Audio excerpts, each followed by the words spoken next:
The name of the Father, and the Son, and the Holy Spirit, one God, Amen. I want to talk to you this morning about something that is very important. What would be a something that is very important these days? Election. So I'm going to talk about that. I think what comes to your mind, why should a priest talk about that, especially in the liturgy sermon, about something like that? Am I going to promote someone over the other, him or her? What this would add to us. And that's why I'm gonna set the premises first. My premises is not, I'm not a politician, I'm not talking about politics, and the pulpit of the church is never to talk about politics. Number two, although there is an unavoidable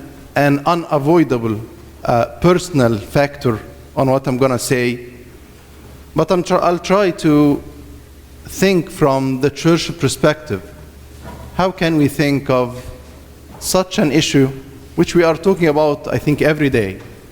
You will never open any news website or a magazine or whatever without finding the first title is about election and news that are coming every hour, not every day. So I'm not trying to give a personal opinion on that. The pulpit is not for that, even though there must be a factor of that, and I'll try to avoid that as much as I can. When we talk about something like that, we are asking, what is the role of the church? What we as Christians should be doing on that? That's why I decided to talk about that. Abuna Theodore, I know he talked about that on the Tree of Life meeting, and I couldn't attend, and I didn't try to know what did he say. So if we said the same thing, that would be good. If we said something that is complementary to each other, then that's good. We complement each other. And I'm willing to go back and listen to what he said after I say what I'm going to say. I want to address first two problems when there is some kind of election like that is going on. And I'm not talking about the election of the President of the United States in 2016 for the President to take the office on 2017. I'm not talking about that specifically, but I'm talking about the church and how should be her position toward that. And I've been in Egypt during all the turmoils that Egypt went through, and so there was always a question and a debate where the church should stand on that issue, on these debates, on these questions. Again, when we address that, I think we're having two problems or two mistakes we might fall in or fall into. The first one, that the church would support one party over the other. And the people who are supporting this idea, or they are saying, no, the church should support a party, they are saying that out of two rationales, out of two reasons. The first one is fear. We are fearing that someone will take the office and will harm Christians a way or another, or harm the church a way or another. The other reason is that if we supported someone, we'll be having an influence on him later on. Let's discuss these two reasons. Fear, I'm going to talk about that. We should never fear. We should not fear a bad ruler, and we should never put our trust on a good one. We believe in God and we trust in Him alone. And we believe that He can lead the rulers to the best for the people, for the common good. The other idea of, yes, if we supported someone, he or she will be doing what we are telling them to do. Because we supported them, they will support us back. And the history is saying, according to the history, what happens that the church become captive to that person. So whichever this person is doing, whether right or wrong, because the church in the very beginning supported him or her, they feel they should continue to support him or her, whatever they are doing. And this happened to the evangelical churches, and I'm going to share a quick story about that. You know Billy Graham, right? Maybe the most famous, if not one of the most famous, if not the most famous preacher in the evangelical churches. And he supported so much. Who? One of the presidents. Richard Nixon. He supported very much Richard Nixon. Richard Nixon was doing like a room in the White House for prayer and worship. And you know what happened later on. The Watergate scandal. And there were released recordings for him saying that he used the Christians in this country and the evangelicals for his own cause and benefit. So this is the first problem. And I'm going to discuss that furthermore later on when I talk about the church role on that. So there is one problem when the church supports a party or the other. The other mistake, if the church become very distant from all the debates and the discussion which the people are involved in on daily basis. I don't think there is a day you are not meeting someone who is talking about elections, right? And the church, that's why the church should address the issue. But it should be very vigilant to address it in a way that is aligned with the mission of the church, not in a political way, because the church should never be a political party. So what then would be the mission of the church?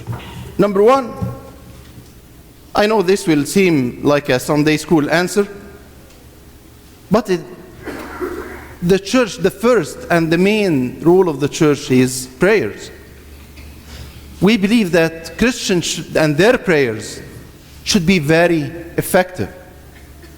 We should believe in prayers. Even though what we see is not the best, but again, throughout history, we see how things weren't going on the right direction. But at the end, through God's intervention, and because of the piety of the people and their prayers, everything would change to the best through God's intervention. So number one is prayers. Number two, I think the church should promote values. Should promote values, not politics. Again, we don't put our trust in a ruler, and we don't fear a bad one. We believe in God. He's the sovereign God. He's the one who is the Almighty. He is the Pantocrator. This is what we are saying here many times, the Pantocrator.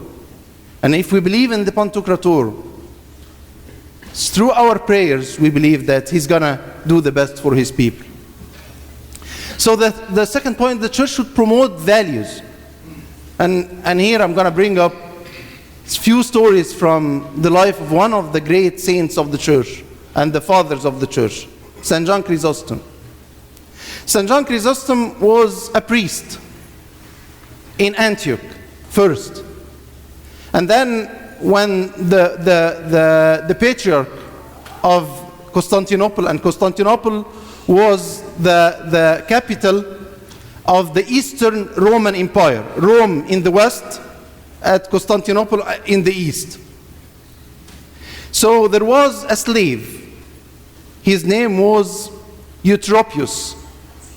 So Eutropius, he was a slave, and then because he was smart, he was able to be promoted to be like the right hand of the emperor, Arcadius.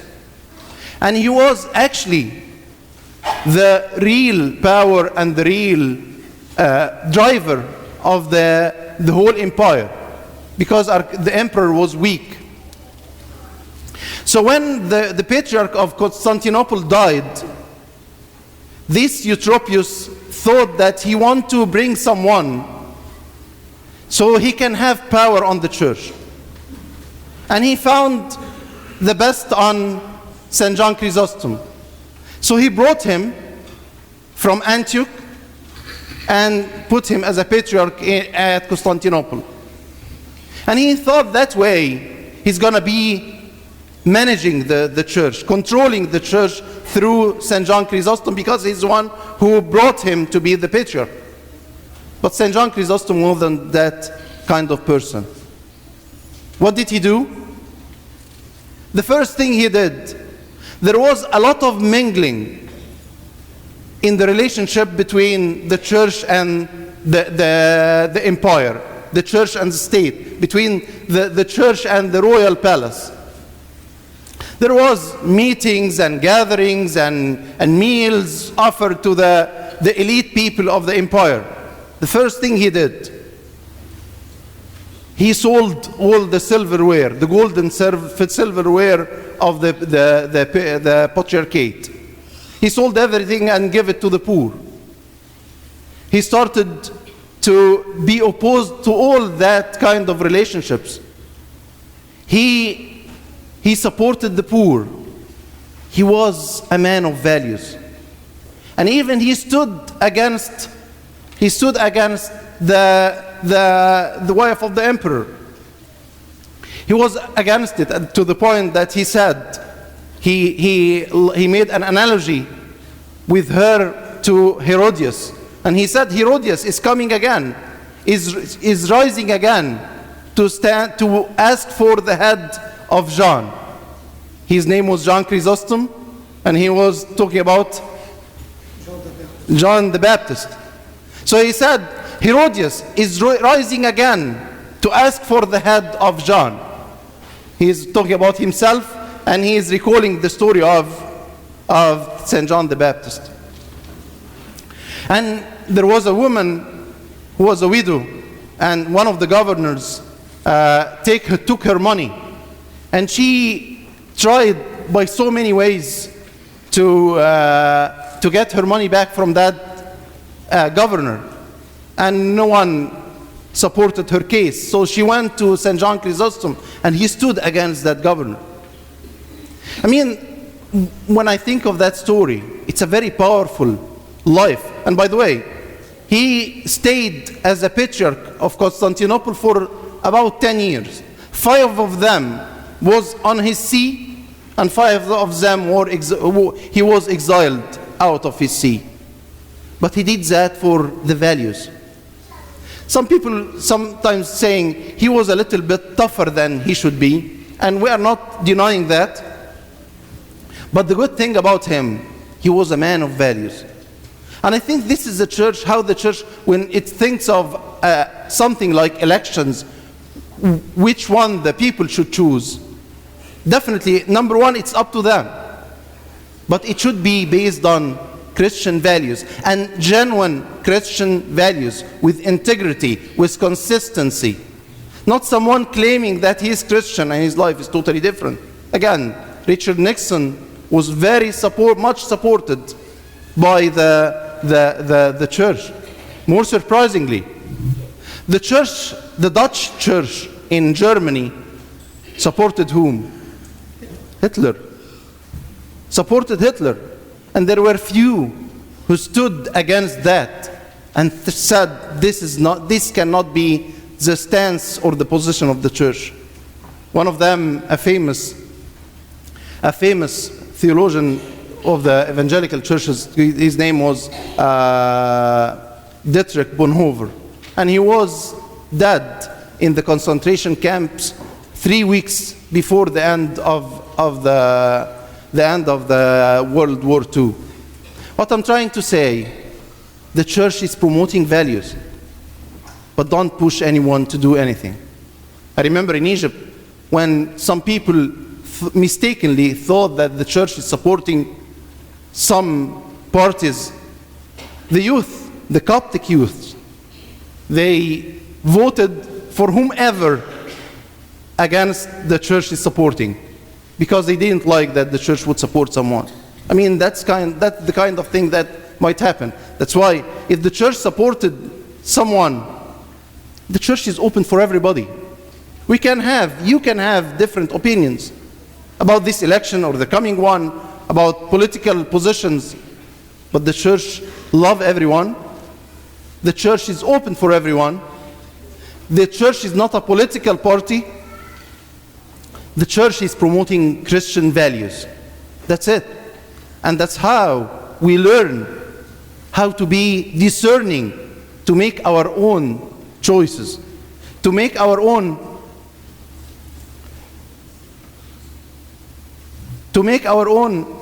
choices based on these values. I think this is what the church should do.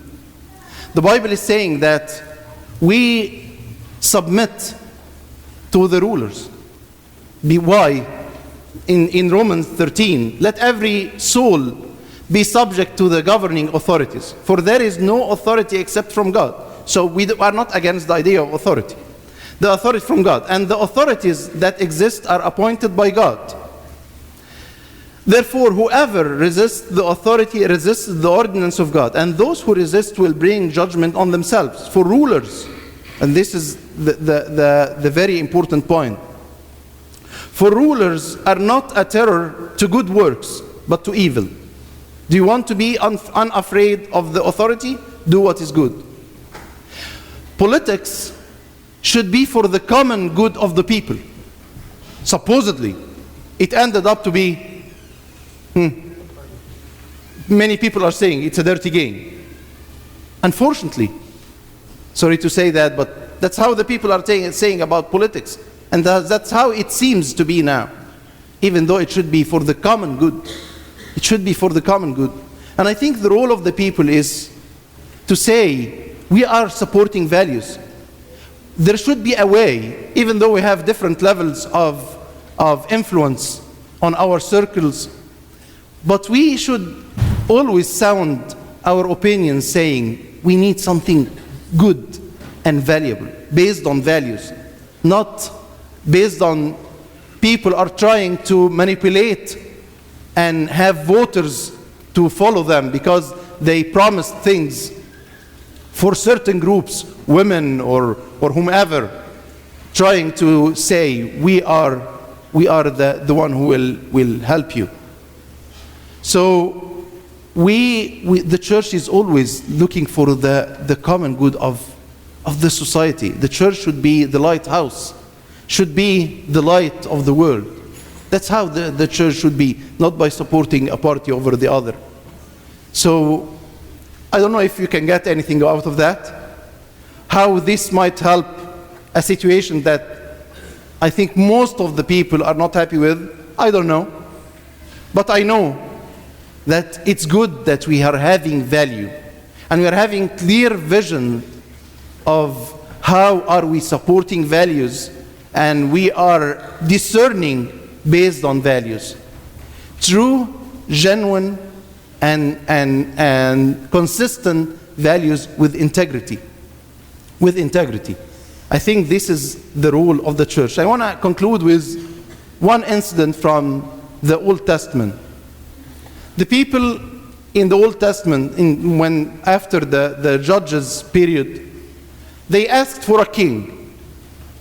And when Samuel was confronted with that request from the people, He felt that this is against God because God is their ruler, is their leader. So God told Samuel, don't be offended by that. Don't be offended by that. They haven't rejected you, they rejected me. I'm going to give them a king, but tell them how this king will be oppressing them. And he chose for them Saul. And you might say, why God did choose such a bad king?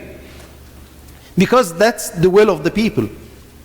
He chose for them the one they asked for, because when he pointed out to Saul, they said, yes, this is one. He was big enough, he looks like the kings of the other nations. And he is the one who led the nation to the downfall.